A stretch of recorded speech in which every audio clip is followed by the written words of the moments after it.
Good morning, Malaysia. Welcome to Lim Ren En Live. Uh, Welcome to a live show, and today we are doing live with Dr. Sumithra. So, Dr. Sumithra came from a humble, middle working class background. She has always been a great student and went through primary and secondary school with excellent result. She went through medical school and did her master in ONG in University Malaysia and a second master in reproductive medicine in the University of New South Wales in Australia. Now, Dr. Sumithra is also the recipient of the Excellence in Service Award at 2008 from the Ministry of Health Malaysia. Now, Dr. Sumithra draws her joy from helping couples to conceive and build their own family. She is best pleased seeing beautiful babies born through the help of fertility technology.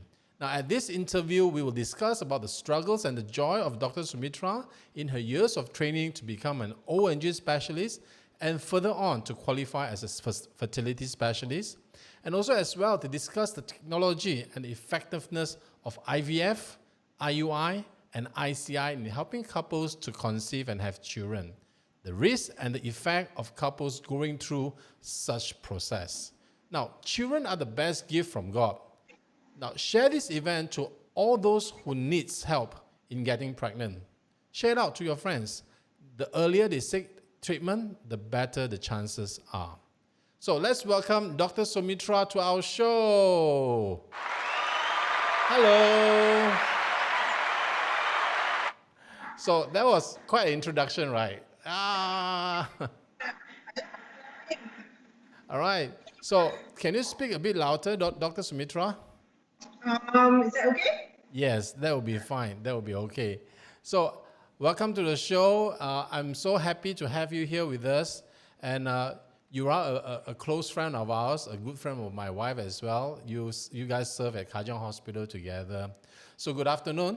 Now, let's talk about reproductive medicine. You know, the other week I talked about erectile dysfunction for the man. This week we are talking about reproductive medicine. So tell us a little bit of yourself, doctor. Where are you from? Which part of Malaysia are you from? And where do you went through your education? Right. First and foremost, thank you so much for having me on today. And looks like you've got a theme going on from erectile dysfunction to reproductive medicine. So, okay, to just tell you a little bit about myself, I grew up in Sungai Petani, Kedah. So that's where everything started. And that's where I did my foundation education as well. Did my Form 6, then I went on to do medicine overseas. And subsequently, I came back, and my whole family by then had moved to Klang Valley. So we've all relocated now to Klang Valley. It's been ages since I went back to Sungai Petani and Kedah. So I am currently working as an obstetrician gynecologist and a fertility specialist. My patients can find me in the two centers that I work in. One is in Sanford at Nexus Bangsa South, and the other is in Shah Alam in a clinic called Clinic Pakar Kesuburan Kasih in Section 13 Shah Alam. So you are now practicing in both two instead of one clinic. Yes, I practice in both clinics, so I can be found in Sanford almost every day except for Fridays, and in Amir Kasih Shah Alam Mondays, Wednesdays, and Fridays. So I keep myself pretty busy. Yeah, you are very, very busy. Dr. Sumithra is very busy with her work and, of course, a very successful fertility doctor. Now, doctor, before we go on to that part of business, so tell us a little bit of yourself on who is the role model of you becoming a doctor. Why did you want to become a doctor? That's a difficult one. I think there wasn't a specific role model, but I think it was. I think it's always been ingrained in me since I was a child, since time immemorial that I can remember. I can't remember a time when I didn't want to become a doctor. So I think I went to school, and I think it all started this way. I went to school, I got good grades, and then it was just expected, I think, that you would do something like medicine or like that. I think that was it. I think that's how it started. So it's always ingrained in you, and I also found that that's exactly what I wanted to do as well as I was growing older, as a child, and I was very interested in all the biological topics, and except for maths and physics, and so then I think it just came naturally that I did want to do medicine. So that is a natural calling, right, to do medicine. That's great. Now, of all specialty, I just want to dig deeper, so that the younger generation understand how this works. Of all specialties in medicine, why ONG? And furthermore, why reproductive medicine? It is such a niche field to be in. Why? Why ONG and why reproductive? Okay, why ONG is a bit easier to explain. My mom is a retired lecturer, and she actually started off as a nurse, and then she went in, and my mom went on. My mom and dad, they both went on doing their studies. In fact, my parents both masters near to retirement. At that age, they decided, hey, why don't we do our masters? So I come from a background like that. So so to go back to why obstetrics and gynecology is because my mom was a midwife, and then she went on and did her degree, and then she became a lecturer in a university. So I would always, as a child, see her prepare her notes, her lecture notes, and look at all the textbooks. She had all these wonderful, colorful textbooks with all sorts of pictures of pregnancies and any complications in pregnancy. So I think I got this early exposure to obstetrics and gynecology, and I think that's where the passion for it started. So even in medical school, I knew that I wanted to do obstetrics and gynecology. I did not have to come out and pass exams and then spend a bit of time in the department before I realized I wanted to do it. I always knew I wanted to do obstetrics and gynecology. Reproductive medicine. Why reproductive medicine?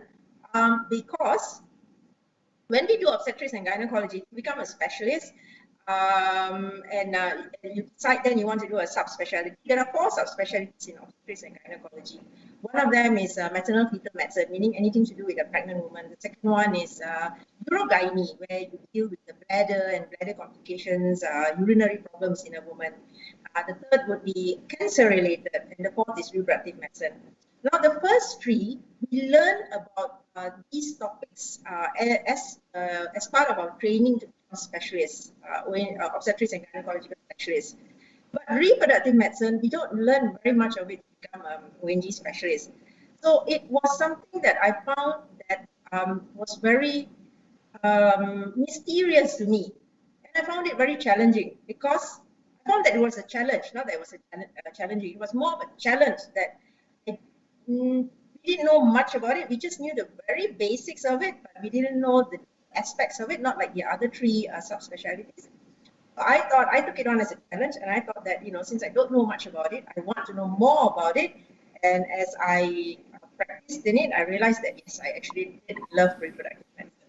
Right.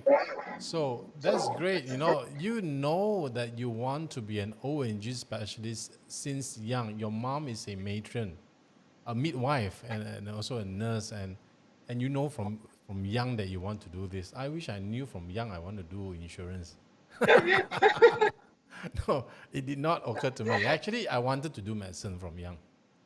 I just couldn't have the brain to get the grades. So you did better. You married a doctor. Yeah. So instead, I married a doctor. I took the shortcut. Smart guy. So now, from your experience of dealing with pregnancy and childbirth, there has been some school of thought. What is the best age of women should have children? What is your opinion? When should a woman plan to have children, and at what age should they give birth? A woman, her reproductive potential is the best in her 20s. So that's and our body ages obviously as we grow older. So any woman's reproductive potential is the best the younger she is. Not in her teens, but 20s and above. So she would be healthier, her body would be healthy, she would have healthy babies. It would be also easier for her to conceive. So you would find a woman in her 20s would conceive much easier than a woman in her 30s. And obviously, a woman in her 40s would have a lot of problems trying to conceive compared to a woman in her 20s and her 30s. So the younger the woman is when she's trying to conceive, the better. Notice it doesn't depend so much on the age of the male. It's the possibility of conceiving actually is very dependent on the age of the female. So basically, at 20 years old, that's the best of having children. Yes, at the prime of your whole reproductive health. That is the prime of your whole life. That is the best age Exactly. to have children. So now people tend to delay their marriages these days. I didn't get married until I'm 30 years old. Age is an issue. So what is the advice for couples who got married after 35, who wants to be parents? So a lot of them will have problem conceiving. How many months do you think they should try before they come and seek help? Oh, there's a golden rule to that actually. If you're less than 35 years old, try for a year. Try for a year, and if nothing's happening, look for a fertility specialist. But if you are, I'm talking about the woman, yeah? If you are more than 35 years old, try for 6 months. And if you don't get a positive pregnancy test, it's time to look for a fertility specialist. However, if either partner knows that they already have a pre-existing condition.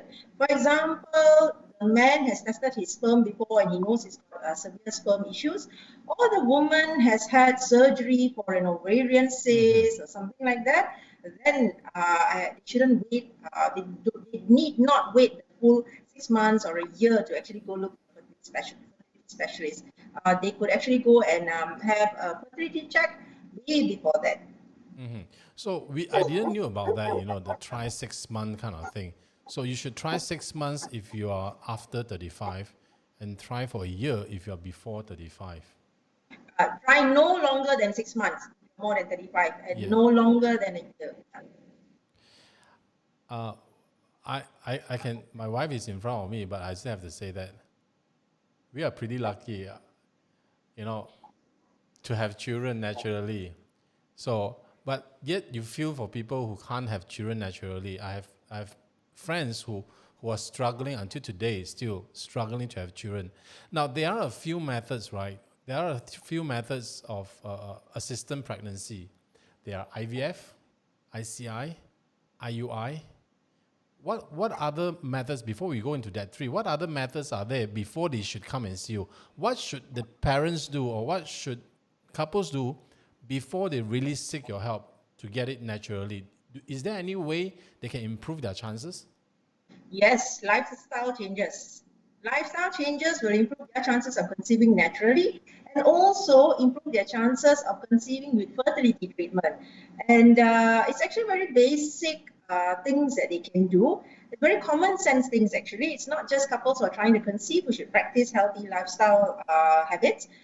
Everyone should be practicing healthy lifestyle habits. For example, make sure you're eating healthy. Lots of vegetables, lots of fruits, a balanced diet, balanced plate. When you have your meals, cut out the smoking, cut down on the alcohol if you actually consume alcohol, and most important, get some exercise into your daily routine. Keep your body weight at a healthy level. Shed the extra kilos if possible. Try and lead a stress-free or a minimum stress life as much as you can. Get enough sleep. Enjoy romantic moments together. I think that will really help when you're trying to conceive naturally. Romantic moment together. I think that is that is a must, right? To conceive naturally. That's a big plus. Yeah, I think emotionally they should couples should take care of themselves, right? If let's say emotionally between couples you're not stable and you're still trying to conceive, that might cause some problems. But definitely. as you say, lifestyle is one big thing, lah.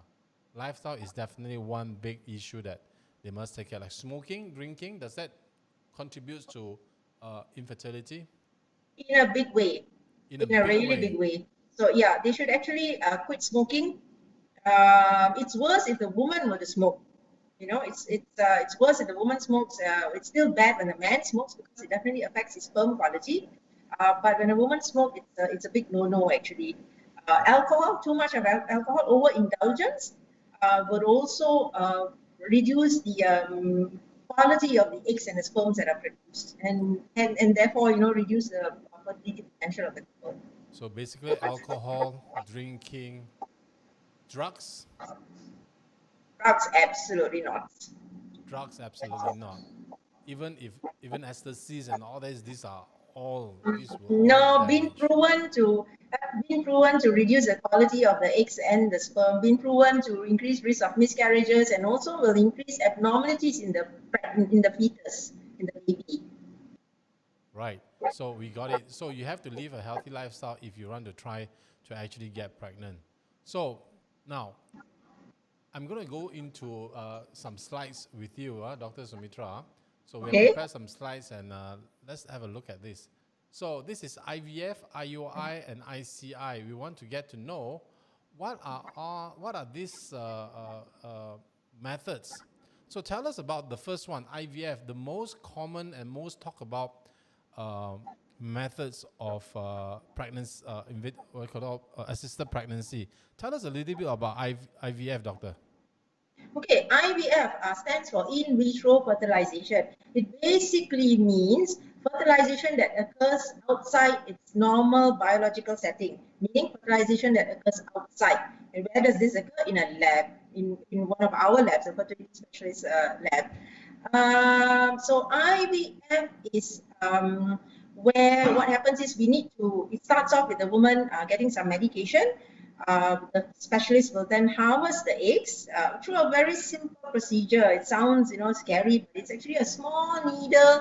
The woman is given anesthesia. The needle goes through her vagina into the ovaries, and we aspirate the eggs out, and we pass it on to our scientists, the embryologist, and then the husband produces his semen sample. The embryologist then looks for healthy-looking sperm, and we culture the sperm and the eggs together in a dish, and then we leave them alone overnight. You know, leave them in a romantic setting, and come and look at them the next day and see how many actually fertilized and became embryos. That's IVF. So it's basically you're saying leave them in a romantic setting. Yes, So yes, basically, darkness, you know, good oxygen level, carbon dioxide level, yeah, things like that. Perfect setting. what I understand is that when you want to do an IVF, you basically need to take an egg out of the ovary of a woman, of the Yep. wife, and then of course, the taking of the sperm from a man is pretty easy lah. I mean, it's not that hard It's anyway. so unfair. It's so unfair. Yeah, but I want to talk about the process of taking the egg of the woman, the wife who actually have to go. What are the process that the expectation that a couple should expect to go through with that? I don't know whether you can see this, but incidentally, I have this right next to me. Yes, let me Okay, show my you. left Yeah, and right is yes. Let me just go there. Yes, yes, you can right. see. Yeah, So, can you see that? yeah, I can. We can. We can. Okay, so this is a woman's uterus. And if you're asking specifically about how the egg collection happens, so the woman would be under anesthesia, of course, and then what happens is we put a probe into the vagina. There's a needle attached to it, a very small thin needle, and the woman is already asleep. The needle then goes into the ovary. That's the ovary, and this is the needle. Actually, if you look at it, this is a needle going into one of the follicles. We call this a follicle. This is an egg. So this is a follicle with an egg, another follicle with an egg. So the needle then goes directly into this follicle. There's a suction pressure which aspirates out this fluid, and we hope the egg follows out with the fluid. We can't actually see the egg with our naked eye. It needs to be with a microscope. And then the needle then moves out and moves back into this follicle and straight into this one. So that's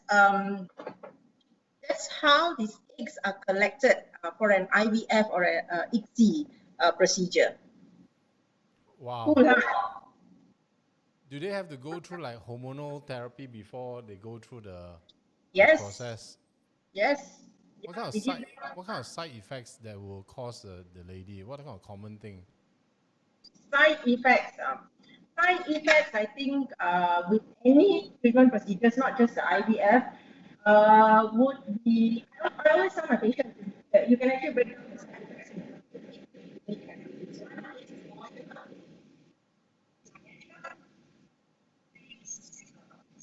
We can't hear you, doctor. Is it better? Yeah, better. Better? Okay. I always tell my patients that I would break it down into three parts. When we talk about side effects. One is emotional. Number two is financial. And number three is the medical aspects of it, or physical. So emotional, because you're going to go in, it's an unknown space for couples, what they're going to be going through. It's not like, a disease like hypertension where you have a grasp of what's happening. So in reproductive medicine, they basically don't have a grasp of what's happening. They're almost clueless, and it's a first time experience for most of them. So it's an emotional roller coaster for them. Financially, because fertility treatment can be expensive and there are no guarantees. And of course, medically, there are some side effects, some risks, minimal though, because this would be less than 1 to 5% of side effects and risks that could occur from a fertility treatment. So how much does it cost to do an IVF? Again? How much does it cost to do an IVF?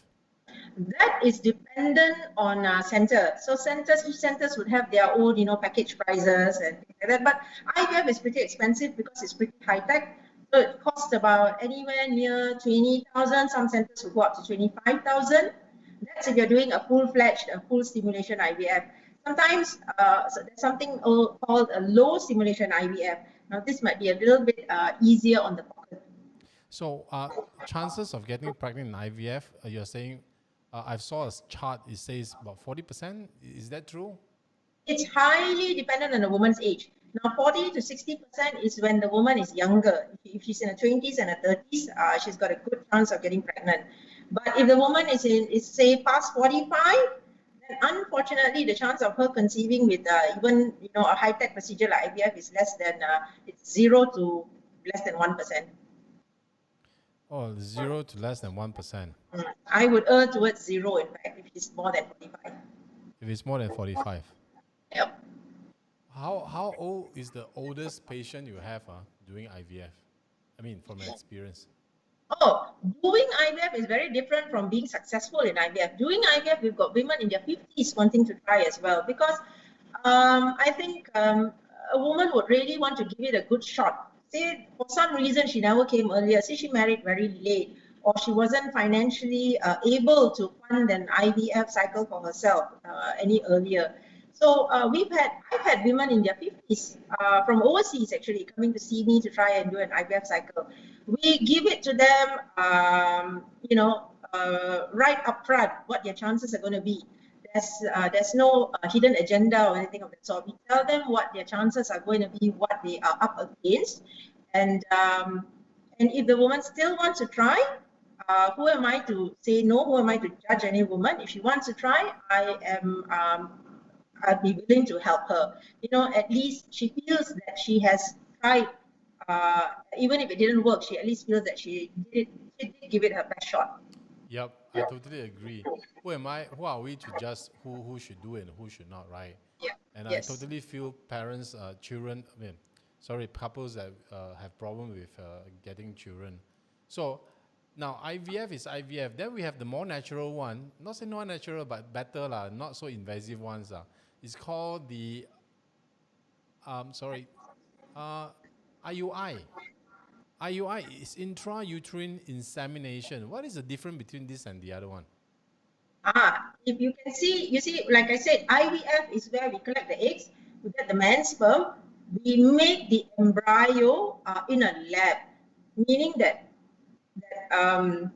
very, very advanced, very, very early stage of a baby is made in a lab. And then we replace it in the woman's womb and hope it implants. So all it has to do now is to try and implant. Whereas in an IUI, IUI stands for intrauterine insemination, meaning intra means into, uterine is the womb, insemination is to inseminate something. So it's inseminating the sperm into the uterus. So here you can see that it's pretty basic. It's just one step better than normal sexual intercourse, where we take the man's sperm, we clean it up a bit, we concentrate it, and we replace the healthy sperm directly into the womb. Now, the sperm then has to do its own work. The sperm will have to swim in the right direction. We know men are not very good at asking for directions, so the sperm may not swim in the correct direction, might actually go towards the wrong ovary, towards the wrong tube. The sperm then needs to be able to fertilize an egg that comes out. You have got a picture here. I can see the picture of an egg surrounded by sperm. Now, the sperm needs to be able to surround that egg. The egg on its own has to be able to come out from the ovary and land into the tube. The tube needs to capture that egg. So if the tube doesn't capture the egg then does not, there's no way the egg and the sperm are going to meet. So you can see there's a lot of unknowns here. Will the egg actually come out? Will the egg actually enter the tube? Will the sperm be able to swim in the right direction to meet that egg? Will one sperm be able to penetrate and fertilize that egg? If nothing happens within 24 hours of the egg's release, that egg is basically wasted. So that's why the success rates with IUI is actually much, much lower than with IVF, because here the eggs and the sperm have to do a lot of the work on their own. So basically you're saying that this is basically just one step better than, no, it's not better than sex actually. Oh. This is artificial, right? Yes. Who actually needs this? Who actually really needs this kind of help? Who actually needs it? You'd be surprised. There are people who cannot have sexual intercourse. There are men who cannot have sexual intercourse. There are women who cannot have sexual intercourse. So this would help couples who have that problem. It would also be useful for men with slightly lower sperm quality. If they've got slightly lower sperm quality, then the sperm might need a little bit of help to find its way into the uterus and into the tube. Yeah, for these men and women. Okay, that explains who needs it. So so if you are a man and you have having problems, so you should go and see Dr. Sumithra. Get this sorted out. Definitely. Now get it sorted out. So let's go to the third slide that we have. ICI is called intracervical insemination. I think this is even more advanced, right, compared to the other one. No, actually, I think we've got two terms here. One is one is IVF related. That's called ICSI, cytoplasmic sperm injection. That's related to IVF. And what happens there is that we see in IVF the sperm and the egg mate on their own. We just leave them in a dish, and then one of the best sperm would actually be able to fertilize that egg. Now, in ICSI, which is intracytoplasmic sperm injection, so this is again the same atlas. Let's see my direction. Here we go. So in IVF, this is what happens. The egg and the sperm are left in a dish together, and one sperm should be able to fertilize that egg. Now, in ICSI, which is intracytoplasmic sperm injection, what cytoplasm is this part of the egg. So what happens is an embryologist picks up one healthy, nice-looking sperm and injects it directly into the cytoplasm of the ovary, of the egg. Sorry. So this is why it's called intracytoplasmic sperm injection. So it is one step, a different type of insemination compared to IVF and ICSI. What you had just now on your slide was intracervical insemination.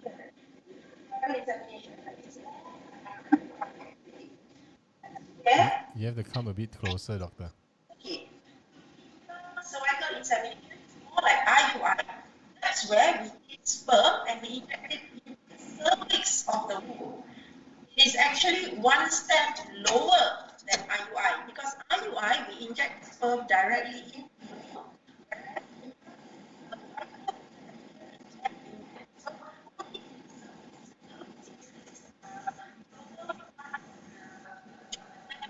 Doctor, can you come closer to the mic? They cannot hear you.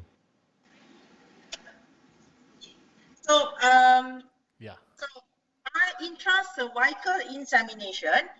So if we look at this, this is the uterus, and this is the woman's vagina. This is her cervix, her neck of her womb. This is her womb. This is one tube and her ovary.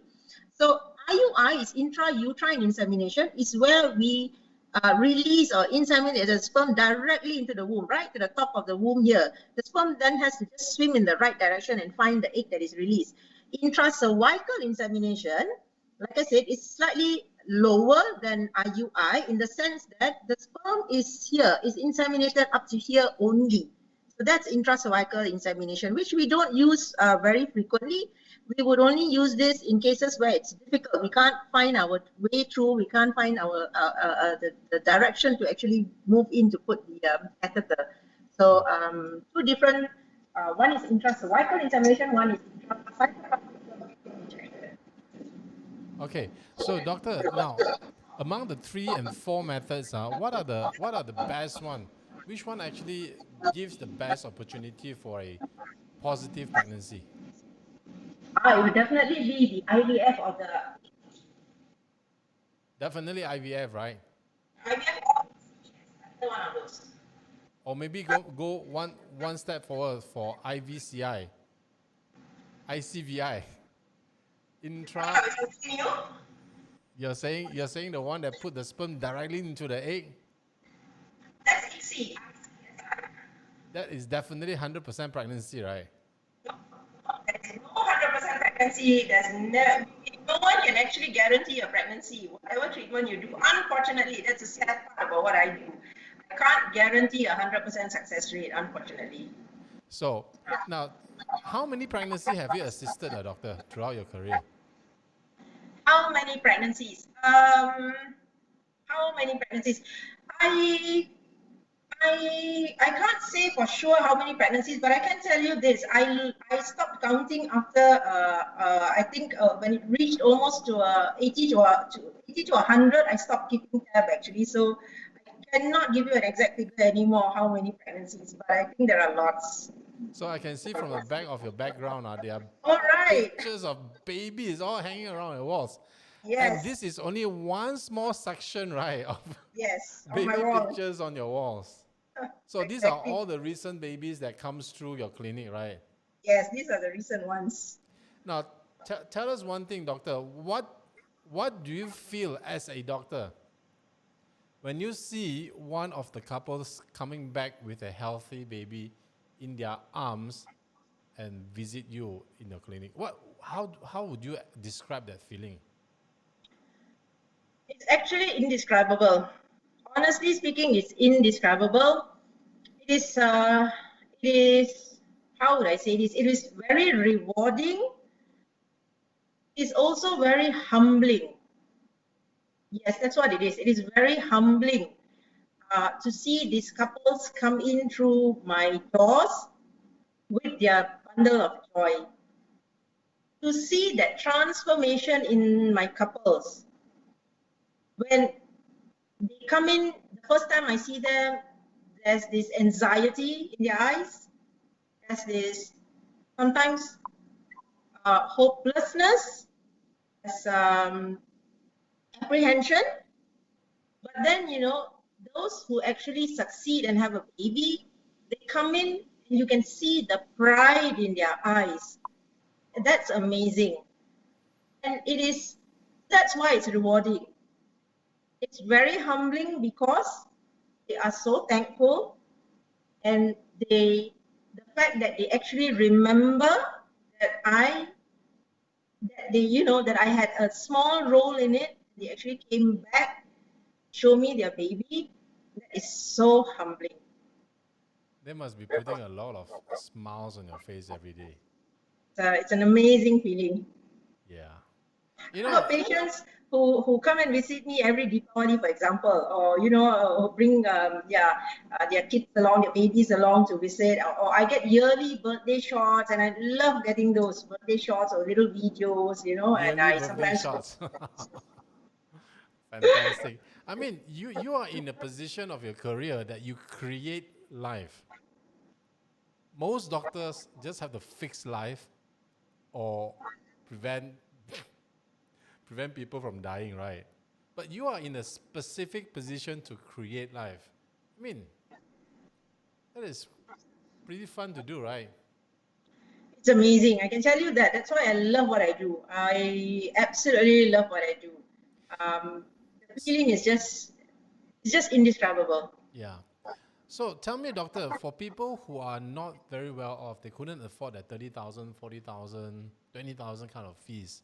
What kind of assistance are there from GH for assisted pregnancy? Are there any assistance from the government? Oh, yes. The government actually subsidizes fertility treatment. So unfortunately, we only have 4 government hospitals that offer fertility treatment up to the level of IVF. If patients are looking for simpler methods like some simple ovulation induction, that's where we give patients some tablets and we follow them through. We see the eggs growing and we tell them when to have sexual intercourse. In other words, we call that time sexual intercourse. So we take the whole romance out of it, where we tell them exactly when to have sex. So that's a simple method. There's also IUI. We discussed IUI. That can be done in many government hospitals. Many government hospitals most probably offer that. But when we talk about the high-tech stuff like IVF and ICSI, that's only offered by 4 major hospitals, government hospitals in Malaysia. And those are in, there's one in Terengganu, there's one in Alostar, there's one in Sabah, and of course one in Kuala Lumpur. So 4 government hospitals that offer the full-fledged fertility treatment. So it is not true that the government is not helping at all, right? So the government is providing IUI, ICI throughout all major hospitals in KL and in Malaysia. But for the high-tech one, you're saying IVF, IVFI, IVCI. So funny seeing you struggle with it. I'm not going to help you out this time. Yeah, I mean the high-tech one, IVF and the bigger brother, all right? So that is offered by 4 main hospitals throughout the peninsula and also in Sabah, Sarawak. So that's it. No, you cannot blame the government not helping you to get pregnant. They do provide some assistance. Now, tell us about EPF withdrawals for IVF. Is this something new?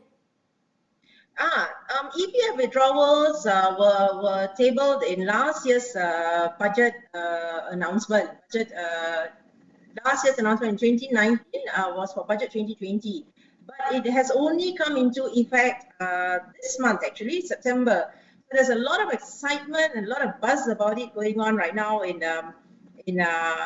all fertility centers among all our patients. A lot of interest being generated. In fact, I'm actually doing a talk on this next week, next Saturday, on the Sanford platform. Talking about how we can help our patients with EPF withdrawals for fertility treatment. So basically next week you have a program that teaches people how to actually use the EPF withdrawals to assist monetarily your pregnancy program, right? Exactly. So I think that is an amazing, tremendous kind of effort from the government to help people, I mean, to help Malaysia to populate Malaysia. Indeed. Malaysia, Definitely. yeah. I've done my part. I have 4 kids, so. Hey, you're better than the average fertility rate. Do you know that the average fertility rate for a woman in Malaysia is currently only 1.8, meaning each woman only has 1.8 children, and that's not enough to replace our population. It's not enough to replace our human resource. You need actually 2.1 to be able to replace us when we all, leave this earth. We're only hitting 1.8. So I think that's why the government has come up with this strategy. We need to do something. In the 1970s, women were having, was 4 point something, 4.9 if I'm not mistaken, 4.9 children per woman. 4.9 children per woman in the 1970s. Yeah. That was in the 1970s. 1.8. Yes. 1.8. So thank you to my wife who are willing to have 4 children. But I think the country. I mean, this is a global problem, right? It's not Malaysia only. Everywhere in the world, it is the same. Singapore is doing 1.2. Singapore is doing 1.2. Good, but they got China, they import. They just import, and also they import from Malaysia. Dr. Sumithra. They import so many of Malaysian over. Now, for EPF withdrawal, so next week, Saturday, is it? You have a program running. Yes. Is it at Sanford Bangsa? Sanford Yes, Bangsa? it's going to be on the Stanford Facebook page, and the advert is already on.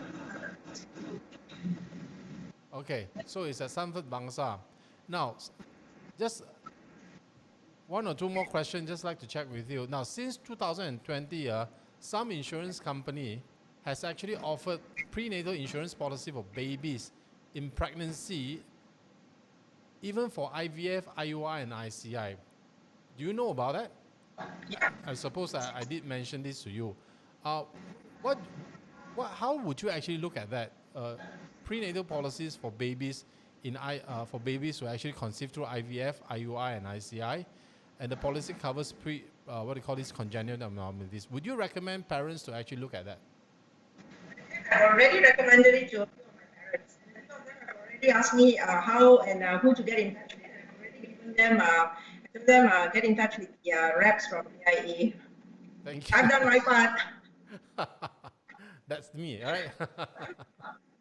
But yes, just to tell the public, we do have a policy that covers prenatal pregnancy, prenatal insurance policy for babies, but you used to be only covering natural pregnancy, but now we have extended it to IVF, ICI, IUI, and most sort of, what do you call this, assisted pregnancy there is. Now, in one sentence before we go, doctor, how would you sum up your life and what advice would you give to the younger you? That's difficult. How would I sum up my life? I think I've been very fortunate. And I am very grateful for all that I have. Yeah, I think I've been really, really fortunate. I've been very blessed. I've got a very blessed life, and I have been very lucky. What advice would I give my younger self? That one's easy. Buy more tech and glove stocks. Knowing what I know now. 6 months younger. Tell the 6 6 months months younger. Yes. Yeah. Hoard on the glove and tech stocks. I mean, nobody knows, what is going on with the pandemic, but yet again, I think we are having a spike. So, one last thing, I just want to get through this diet through pregnancy. What would you suggest a pregnant mother goes with diet? How could they take care of themselves? A pregnant mother. Yeah. Or before pregnant, or say before they get pregnant, how could they take care of their diet? And after pregnant, how could they take care of their diet? It's actually basically the same. Whether you're pregnant, whether you're trying for a pregnancy, whether you're having fertility issues, or whether you're already pregnant, you need to eat a healthy, balanced diet. Balanced diet meaning you need to get your fruits and vegetables. You need to get 5 to 7 servings of fruits and vegetables a day. You need to get your portion of meat every day, unless you're vegetarian. Then if you're vegetarian, you get your protein from plant sources. You also need to get your carbohydrates, definitely. Don't cut out on the carbohydrates. And you need to get your dairy products, and you need to stay well hydrated. You need to get all your major food groups. Eat healthy, fresh food if possible. Try and stay away as much as possible from the processed food, from extremely sugary foods, from lots of fried and oily stuff, and try stay away from junk food and fast food. Sometimes if you've got cravings and you want to get you want to just get some fast food, that's fine, but don't make it your staple diet, where 3 times a week there's junk food, or 3 times a week there's fast food. That's your main meal. That's really not a healthy way to go, because what you eat before you get pregnant and during your pregnancy determines the health of your child lifelong. Mm-hmm. So there you hear it from Dr. Sumithra. So Dr. Sumithra, where can we find you? Where can we find Dr. Sumithra? Oh, you've got a picture of us up there. So that's where you can find me on most days, at Sanford International at Nexus in Bangsa South, in Kerinci. And my other place of practice is in Klinik Pakar Kesuburan Kasih, or we fondly call it IVF Kasih. And this is in Section 13 in Shah Alam. So basically, we can find you in Sanford most of the day. And Dr. Sumithra is very, very, very, very hardworking. She comes in early in the morning. She works through the day. You can see her. So if they want to call, they can actually just Google Sanford International Bangsa South, and you will get Dr. Sumithra and make the appointment with her to see her.